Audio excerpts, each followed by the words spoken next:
नमस्कार प्रणाम। भोजपुरिया चैनल में रउरा लोगन के ढेर सारा स्वागत बाटे। आज हमार वीडियो बाटे एगो राजा और एगो गुरुजी के धोखेबाजी पर। राजा का दरबार में गुरुजी चौंकलन। राजा बहुत चिंतित रहलन। तो गुरुजी पूछलन जे ये चिंता के कारण का बा महाराज। तो राजा बतैलन जे हमरा लड़की के कोई शादी नइखे हो। गुरुजी कहलन बस इतने से बात बाटे, लाई लड़की के हम कुंडली देखतनी। जब वो कुंडली लड़की के देखलन तो ओकरा लिखल रहे जे राजा से शादी हुई तो वो सम्राट बन जाई। माने जेकरा से शादी हुई वो बहुत लकी आदमी हुई। अगर राजा हुई तो महाराजा हो जाई, महाराजा हुई तो सम्राट हो जाई।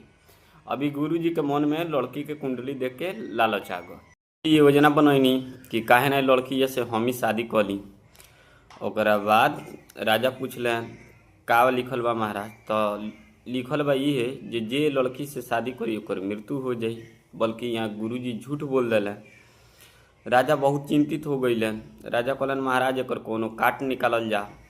गुरुजी कहलन एकर काट बा हीरा जवाहरात एगो बक्सा में भर के आ ओई में लड़की के ध के एगो नदी में दहवा देवेला।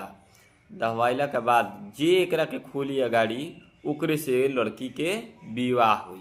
के कुछ दूर किनारा पर गुरुजी के कुटिया रहे, उमें ढेर सारा शिष्य रहत रहे। गुरुजी कहलनी कि एगो बक्सा ही नदी में दहत, कोई के बुलाए उन्नत कमारी खोली, सीधा बक्सा लिया के हमरा रूम में ध के चुपचाप यहाँ से निकल जाई रूम से बाहर। कितना हम आवाज़ दें कुछ भी करे माने दरवाजा के कोई मत खोली।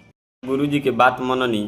और बाद का कहनी लड़की के बहुत सुंदर बक्सा सजवा के उमें हीरा जवाहरात लड़की को में डाल के दहवा देनी। कुछ दूर दहत आयल ओकरा बाद का बजे गुरुजी के आश्रम का कुछ दूर पहले ही एगो राजा शिकार करत रहलन। राजा शिकार करत रहलन तले उनका एगो बहुत सुंदर बक्सा लौकल। बक्सा को अपना सैनिक के आदेश दिलन। जब राजा वो बक्सा खोल के देखत रहे तो बहुत सुंदर लड़की रहे। लड़की सब बात बतैलक राजा से, वही लगले उ राजा शादी कर लेला। तभी उ राजा से जब जमुना लड़की से शादी भल राजा के, उ राजा का किलो एगो भालू पकड़ ले रहे। वो बक्सा में भालू भरवा के आ फिर नदी में दहवा दिले। तैले उन्हें गुरुजी के शिष्य लोग बक्सा के इंतजार करत रहे लोग। उठैलक लोग गुरुजी के ले जाके रूम में रख दिलक लोग। ओकरा बाद कमारी बंद कर दिलक लोग। गुरुजी लाख चिलैलन। जब खोल के देखता रहे तो में भालू रहे। भालू हमला